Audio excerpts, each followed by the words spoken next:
Today, we are here to mourn the women of Christopher Nolan films, because, by God, do they need it. Okay, but I can't actually see those, so let me just... Okay. Now it's time to mourn.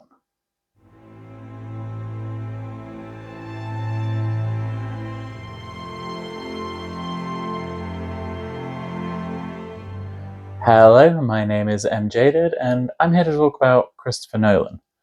Christopher Nolan's The Odyssey releases this month, a big-budget adaptation of one of the world's most famous stories by one of the world's most notable directors behind Steven Spielberg, Martin Scorsese, Lee Cronin.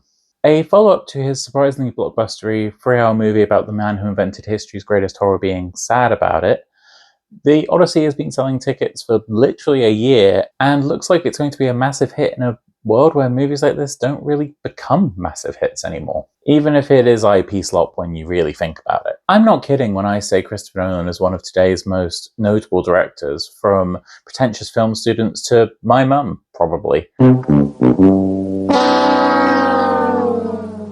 Nolan's filmography has many hallmarks, from tight and astonishing practical action sequences to stories told out of order to dead women. Just so many dead women. More dead women than a place with a lot of dead women, a graveyard or a conservative politician's dreams, Mr. Blobby's basement. I don't trust that guy. The point is, the kids are calling it fridging, and it's a term that's sweeping the nation. Originally coined by Gail Simone to refer to Green Lantern Carl Rayner's girlfriend What's-Her-Face being shoved into a fridge, the term has become an all-encompassing phrase to mean a woman who dies purely to push a man's story forward. And once you scroll through the TV tropes page for about 10 seconds, you realise media still isn't woke enough. The SJWs aren't even winning out here, and still chuds on the internet are going to complain whenever a woman speaks in a video game because it's too woke. I have decided, as a woman and a feminist and a lover of women, to rank the dead women of Christopher Nolan's films from worst to best, to memorialise these fridged femmes, because there's nothing the world loves more than pitting women against each other.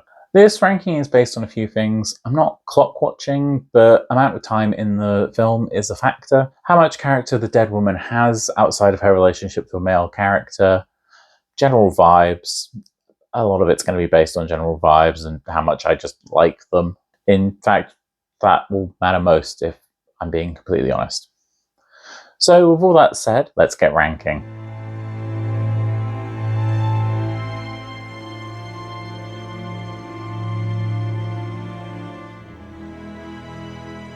First on our list, in last place, from Interstellar, we have Erin Cooper, who is Matthew McConaughey's wife, in case you didn't know, because this woman barely exists. She is played by nobody, because she never appears on screen. To be genuine, Interstellar is one of the few Christopher Nolan films I actually really like, so this is especially egregious to me. This is a woman whose entire existence boils down to reason Matthew McConaughey is sad, but that isn't even the most important reason he's sad. In the context of the film, he's sad to leave his kids, he's sad because the world is ending, he's sad because his cool robot friend dies, R.I.P. Tars.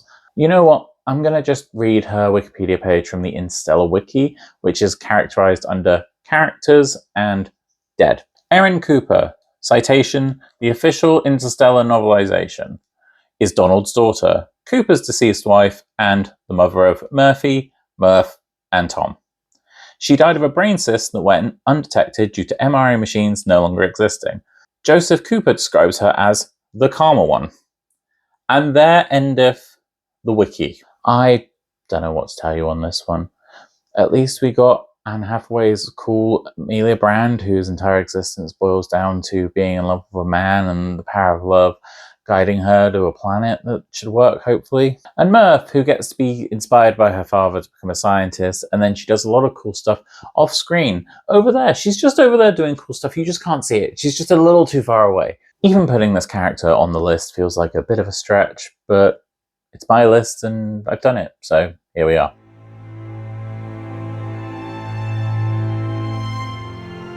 Pearls! Her pearls are everywhere! Oh my god, her pearl necklace has been broken!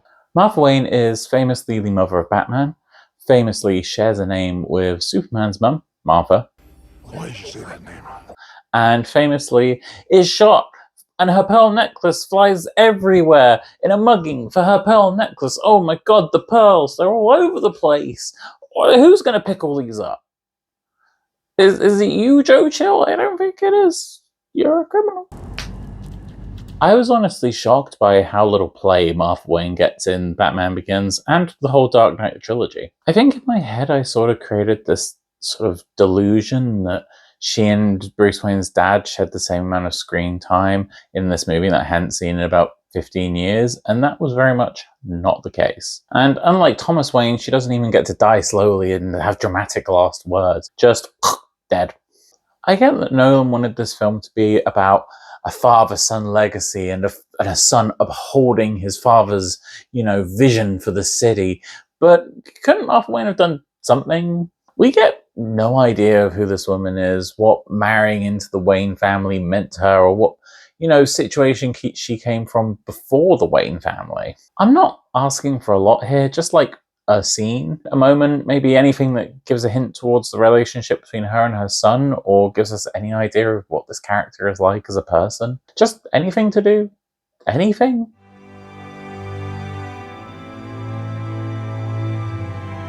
It's really impressive to be a female character who literally does not have a name and not be last on this list. But that is the fate of the Warlord's daughter, who the internet sometimes refers to as Melisandre Al Ghul, even though there is no textual evidence of this. The Warlord's daughter is the wife of Ra's al Ghul from Batman Begins. I don't know if you remember him. He was played by Liam Neeson.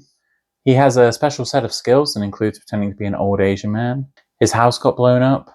After his wife's murder, he wandered the streets of Gotham looking for a random black person to attack. I think that was in the movie.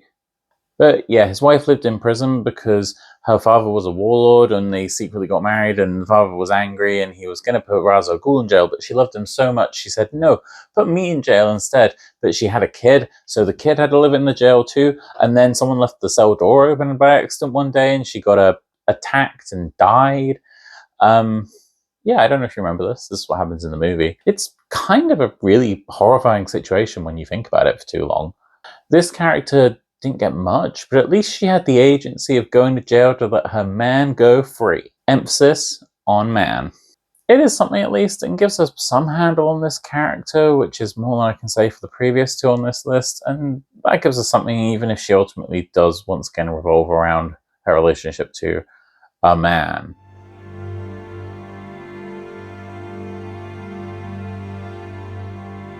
I think there is no dead Nolan woman who is more integral to the plot than Catherine Shelby in Memento. Leonard Shelby's motivation throughout the film revolves around him getting revenge on his wife's killer accomplice. We get some lovely missing lover footage to really hammer this point home. Oh, super healthy, guys. The health department called. They don't want anything back. Except, and I'm about to spoil Memento, he wasn't really. Leonard Shelby killed his wife with an insulin overdose because she didn't really believe he had antegrade amnesia after being hit in the head during an assault in their home. Leonard has convinced himself that she didn't die of the overdose and has gone so far as to create this abstracted third-person narrative about a different character who the same thing happened to. I thought there was going to be more to this character than there ended up being, to be honest. I remember her being a presence in the film who got talked about a lot and we saw a lot in flashbacks, but that wasn't really the case on rewatch. I was so sure there would be something to her character, anything, but other than dying by insulin overdose and reading, there isn't really anything there. We never get any reason why Leonard loved her, what their relationship was like. We never see her outside of being the justification for Leonard's revenge quest. Despite having a lot of plot relevance and at least having a role in her own death, Catherine amounts to, once again, not being much, sadly.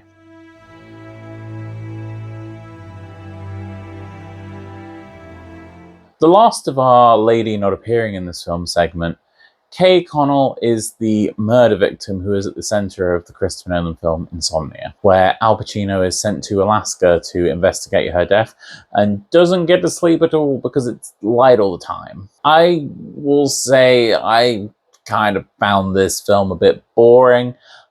I'm a sci-fi girly. I like spaceships and aliens and robots. A film about a guy investigating a murder, it's just not really my bag. There are some good moments. The chase in the mist is really well done, and I love the sequence where they're running across the logs, and he's chasing Robin Williams.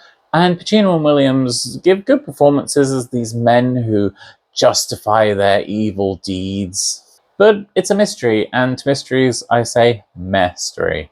However, where I do want to give this film a sad bit of credit is that Kay Connell is the best of the dead women who don't really appear in their film at all. Quite a lot of the film, especially in the first half, is devoted to expanding on Kay Connell's character. And a fair amount of that doesn't even revolve around the men in her life. Because Kay Connell is a small town girl who dreams of the big city and becoming a writer. And look, this isn't exactly a groundbreaking character. Troubled teen girl who wants to leave her small town isn't exactly, something that Nolan invented, but it's something that is pure to her character and doesn't require the involvement of a man at all. Catherine Shelby is inarguably the most important character to the plot of her film, but we don't learn anything about her outside of the fact that she is diabetic and she got essayed on a bathroom floor and she committed suicide by amnesiac husband. Oh, and she read books. Can't forget that she read books. But Kay Connell wanted to write books. Boom! That's a whole character trait and motivation. And much like the fact that Robin Williams shouts wild card in this movie, We need a wild card. Nobody wants a wild card, okay? It doesn't make any sense. Wild card! Wild card, bitches! Yeah! What? that was a pleasant surprise. Enough so that I didn't knock her down at all, despite the fact that the first shot we see of her in the movie is her dead body tits out. Classy.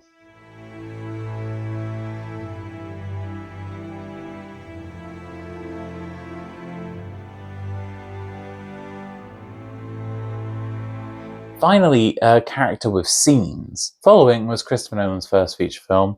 Don't worry, I did watch all his short films just to check to make sure there weren't any dead women in them. Luckily, we're in the clear, but I was thorough. And is a story told out of order, natch, about a depressed writer who takes to following random people on the street for a cheap thrill.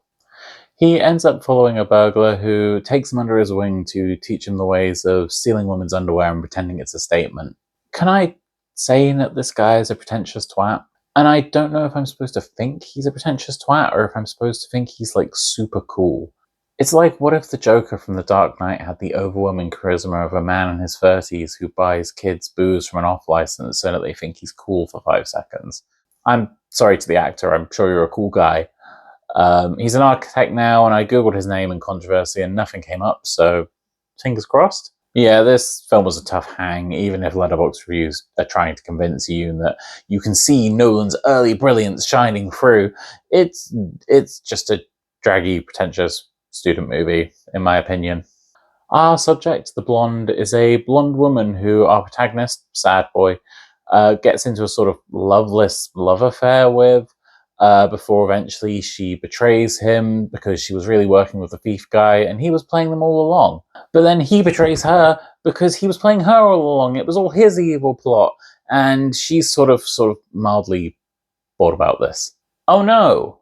The blonde has a couple of character traits that sort of make her like a real human being if you squint. She plays piano. She's a model, which is a career male writers love to give female characters when they don't really know how to write female characters. What's this picture of Amy Pond from Doctor Who doing here? She's sarcastic. She was dating a criminal, but now she's dating a different criminal. She pretty much just exists as a vessel for men to talk to with no real inner life. She's being blackmailed by her crime ex, but we never really get a window into how that makes her feel. Really, it's just about the main characters going, oh no, don't be blackmailed, you're so sexy, aha. The main thing that's giving her a leg over the previous dead women is that at least she has some scenes and dialogue, and it was the 90s. No one really knew that women were people yet.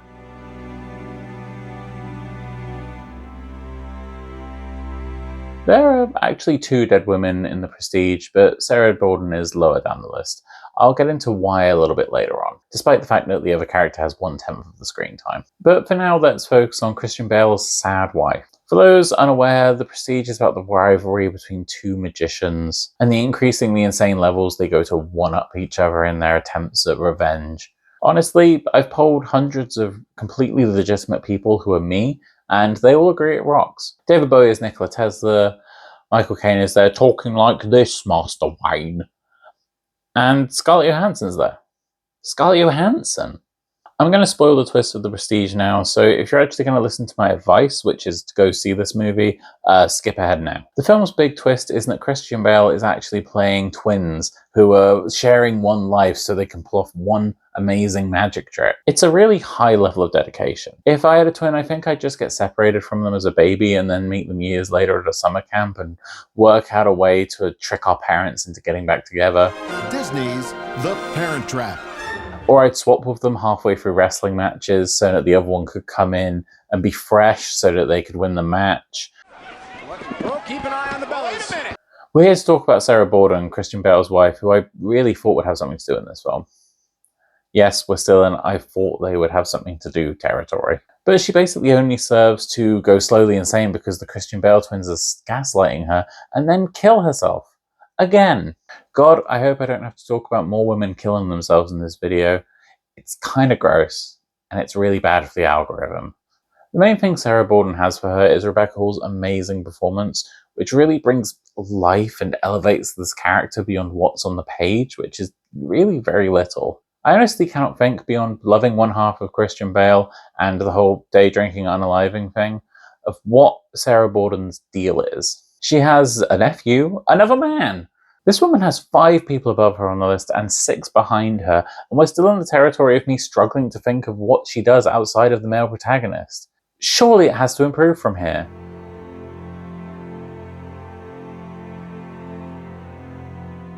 Yeah.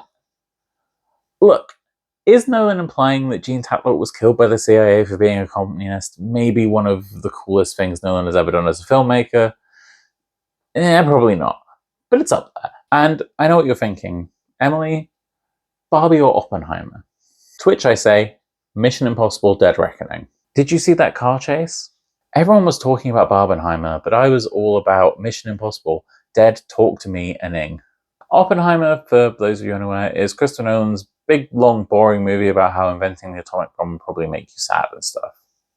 Also, how he got that quote about becoming deaf and stuff because he was banging Florence Pugh and she made him read a book in front of her boobies. Don't look at me like that. That's what happens in the film. Pugh plays petulant pinko pig Jean Tatlock, whose years-long affair with Oppenheimer is what drives the US government to believe that he could potentially be a communist and a threat to national security. Of course, this was the 50s, so you didn't actually have to do much for the US government to think you were a communist. Usually just walking down the street or breathing would be enough for them to charge you with something.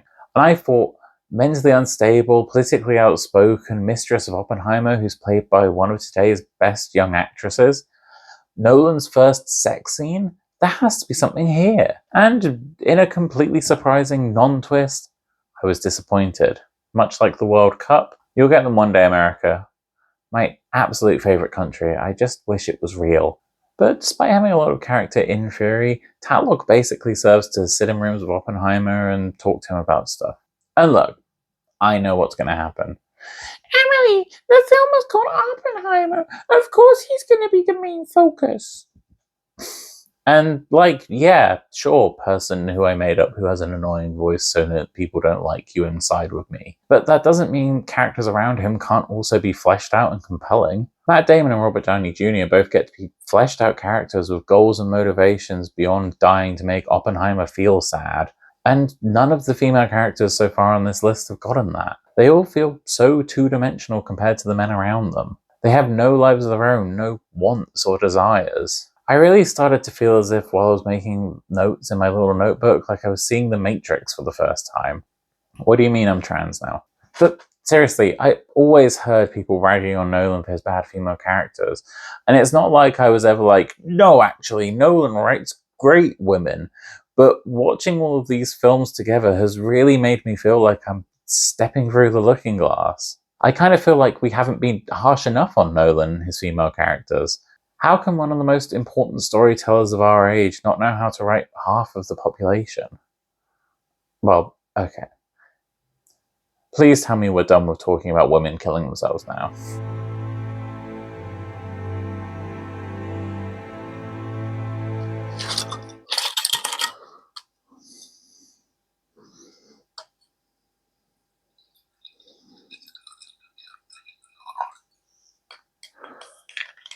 God damn it, Nolan. MacLeod was Leonardo DiCaprio's wife, but then she turned 26 and he didn't want to be with her anymore, and splat. Look, I don't really know what you want from me anymore. 90% of what we see of Mallory in Inception is Dom Cobb's projection of guilt, and it's just a really mean lady. Also, this guy's named Dom Cobb. He's clearly a switch at best.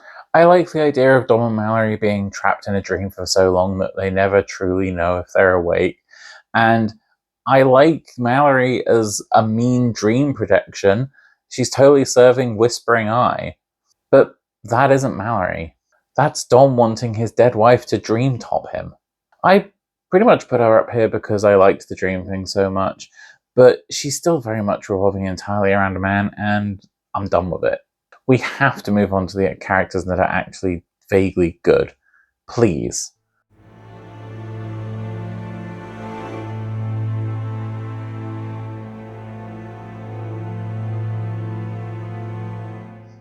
That's right. It's time for the Procedure's second dead woman. Wow, the Two Timers Club. I thought this was just reserved for my ex-wife. Julie McCullough is the wife of Hugh Jackman's The Great Danton, and she actually invented that name. And she dies pretty much right at the beginning of the film. Yeah, I know I said time in the film would be a factor, but I also said vibes would be a factor. And this lady passes the vibe check. And also I said this section would be about damning with faint praise, and boy do I have some faint praise for Nolan here. The woman died because of a choice she made. That's it. It's sort of like she has agency. Julia is an escapologist who, at the end of the show that Jackman and Bale are a part of, escapes a tank of water whilst tied up, which is, to be clear, awesome. Like a female character who has a genuinely cool job and does a genuinely cool thing. That's genuinely cool. Borden wants to use a sturdy knot to tie her up, a knot she believes she can escape. She even gives him this little, like, knowing look and nod when he's about to do it. This, like, I'm hot shit. I can definitely escape this knot. Tie me up, baby. That's hubris. That's character. Even if it is ultimately to set up the rivalry between Bale and Jackman, it's at least something. It's like an arc where a character has agency, even if it's only contained to a tiny part of the film. Like, it's kind of impressive how a character with so little screen time has come third place on this list just because she has a little bit of agency and a little bit of choice in what happens to her. This movie sucks. This movie sucks and it blows and it eats donkey poop. In my rewatch of the Dark Knight trilogy, I came to really like the first two movies, which I know is very brave. But when I was a teenager, I didn't really like those films. I didn't really like how they were about Batman fighting normal guys, even if they were spicy normal guys. Give me a Killer Croc, give me a Poison Ivy, give me a Man-Bat. But 20 years later, with so much superhero slop in the rearview mirror and in the ahead view mirror, now that I think about it, looking back on these movies, they're silly.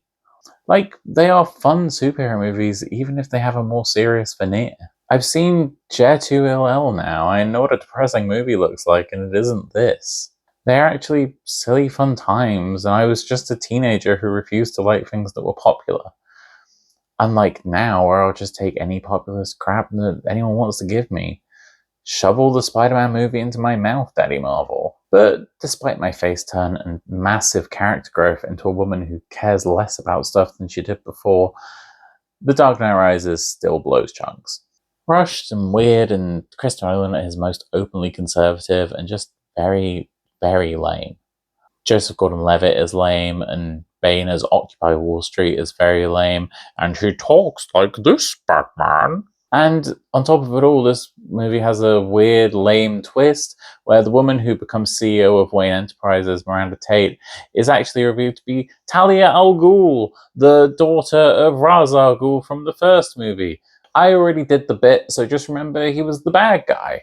It turns out Talia hated her father for leaving her and her mother in that whole prison that one time, but when she found out that Batman killed him, which it was still murder, if you don't save somebody who you could save when they're about to die, that's killing them. You can't convince me otherwise.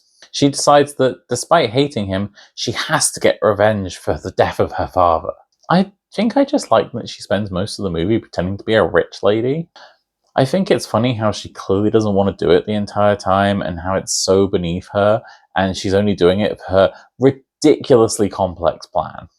We're going to send all the police down to the sewers, and then we're going to block the sewer exits so they can't escape.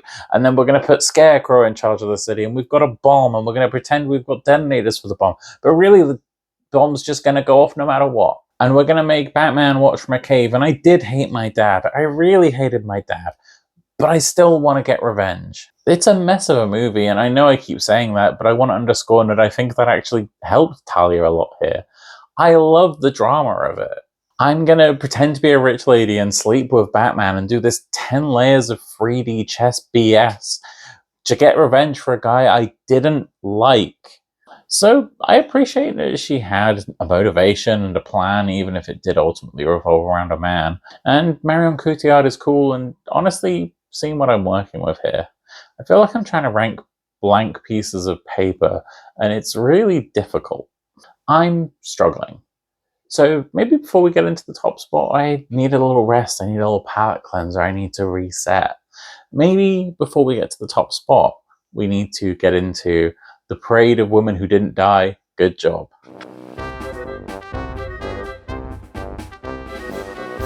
Memento, Natalie. I like that she's mean, played by Carrie-Anne Moss. She's just messing with Leonard because he came into her bar wearing her boyfriend's clothes, so she's not the most deeply motivated character, but I do like that she's mean. Insomnia, Ellie Burr. The police officer who is assigned to Al Pacino's partner's murder in Insomnia, which he did. Ellie serves as a sort of young mirror to Al Pacino's character, who is sort of going down the path that he went down of perverting evidence to get what she believes is justice, which he ultimately convinces her not to do. I like that she has an arc, but she's ultimately a prop for Pacino to develop through, and she has no real inner life beyond that. Insomnia, Rachel Clement. I only really put her on here because Pacino spends ages monologuing to her about his tragic backstory, and then she's like, I have a tragic backstory too, and says nothing else about it. I'm in no position to judge. Why not? There are two kinds of people who live in Alaska. The ones who were born here, and the ones who come here to escape something else. I wasn't born here. The Prestige, Olivia Winscombe. Another curse of me putting The Prestige on a pedestal in my head was remembering that this character was so fun and had so many great scenes in this movie. But all she cares about is that she was in love with Hugh Jackman and then he sent her to Christian Bale to spy on him. And it just feels very unfeminist, let's say. She's a fun character though, and she's definitely one of those characters who is elevated a lot by the performance compared to what's on the page. Inception, Ariadne. A character who's really important to the plot, but only in the sense that Ariadne exists to call out Leonardo DiCaprio for making the dreams too dangerous. Also, I think Christopher Nolan only gave this character as much screen time as he did because he knew that Elliot Page was a dude. The gender-affirming Christopher Nolan will get you even when you're not out. The Dark Knight Rises, Selena Kyle. She kicks Bruce Wayne's cane out from under him, and that's hot. Has actual motivations and an arc. You're all gonna wonder how you ever thought you could live so large and leave so little for the rest of us. Love her, 5 stars. Interstellar, Dr. Amelia Brand. Is in love with a man, and that's her main motivation, but the movie is about love, so I guess I can give it a pass this time. Still played by Anne Hathaway, so still iconic. Tenet, Catherine Barton. I genuinely remember Catherine Barton dying in this movie and it getting reversed by some time travel shenanigans, and that didn't happen. I guess I was Mandela affected, but it does mean I watched the whole of Tenet when I didn't need to, and that was tough for me. She mostly revolves around her husband and not wanting to be with her husband and wanting to be with her son, and not really anything here. Oppenheimer, Catherine Oppenheimer. Stop telling people you cheated on me, Oppie. I don't care that it's a government hearing. It's embarrassing. I don't know, wife. It's kind of impressive she lived, I guess. As you can see, female characters who live in Christopher Nolan films don't actually get much more agency or depth than the ones who die. I think we give a lot of attention to Christopher Nolan's fridging tendencies because it puts a sharp focus on the way he writes women. But that's the thing that was really impressed upon me by rewatching all these films. It's not just the dead women who get the short shrift, it's anyone of the fairer sex. These dames, these gals, these ingenues are all so two-dimensional. I was shocked by how little these women ever got to talk about themselves or their backstories. How their motivations were so shallow outside of men and husbands and boyfriends and maybe, if they were lucky, kids. I've alluded to this a couple of times, but I just want to make it clear, I didn't think I was going to come into this and be like, wow, Nolan actually writes great women. But doing this rewatch with this focus has genuinely pushed me to a whole new level. I also want to be clear here that I don't think Christopher Nolan is sexist exactly. Or he is, but only in the way that all of society is sexist. If you go through life uncritically, not questioning the fact that we view women as a second gender and how society is built around men. I don't think Nolan hates women or consciously thinks of them as lesser, but I just don't really think he thinks of them when he's thinking about important people or people who change the world or people who will be important in the stories that he tells. And that's unfortunately how a lot of people are. Both people who tell stories and regular people walking around in their day-to-day lives. I just hope the next time you're watching a movie, this video will make you think, is this woman a fleshed out human being? And maybe just explore our own feelings and thoughts towards that. I just think we have to walk through the world thinking about things constantly. Just a never-ending stream of, is that right? Is that wrong? What baggage am I bringing to this conversation? Do I have anxiety? I might have anxiety. With all that said, let's move on to number one.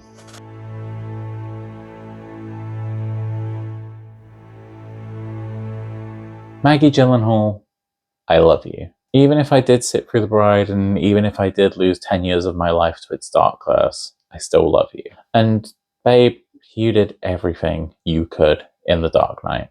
Rachel Dawes appears across the first two Christopher Nolan Batman movies, first played by Katie Holmes in Batman Begins, and then played by Maggie Gyllenhaal in The Dark Knight.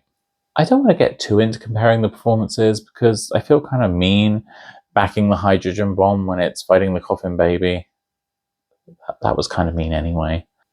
I tried, like Katie Holmes tried, to play Rachel Dawes with any sense of personality. Hey-oh! Alright, I'm done. Rachel Dawes is Bruce Wayne's childhood friend, where she was the daughter of a household servant and Bruce Wayne was the rich kid who fell into a Batcave one time. One time she found a Native American arrowhead, which is really good thematic resonance in that it reminds us that the Wayne family fortune was probably built on colonial atrocities and that we can never truly forget that they stole the land they built their wealth on. And I think that was definitely something that Christopher Nolan intended in his film. She becomes a district attorney where she seems to believe that criminals can't be rehabilitated, which is certainly a choice. In fact, I do think the Nolan Batman movies as a whole have this real, like, criminal is a type of person you are vibe, and you can't ever change that. Once you are a criminal, you never stop being a criminal in the Nolan Batman verse. But at least in the context of this video, that's a take that Rachel Dawes has. That's an opinion, even if it's a bad one. And whilst in Batman Begins she mostly exists to deliver trailer-friendly one-liners, What chance does Gotham have when the good people do nothing? and in The Dark Knight she mostly gets kidnapped and tied up, which isn't making me think of Secretary, so shut up.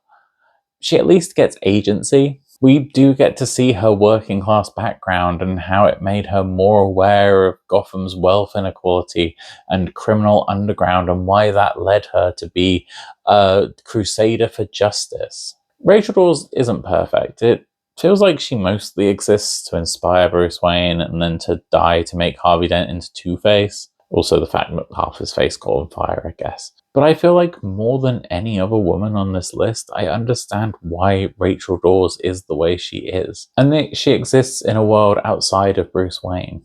She's driven by her own moral code, and she's funny and smart and seemingly good at her job, and it just all adds up. She's good. I want to give our number one, Rachel Dawes, the okayly written woman award.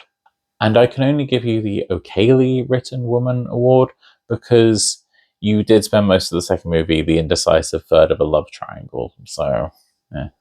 Okay, that was my list. I hope you all enjoyed it. I hope it will make you think when you go and see the Odyssey, and I hope it will get 10 million views, please.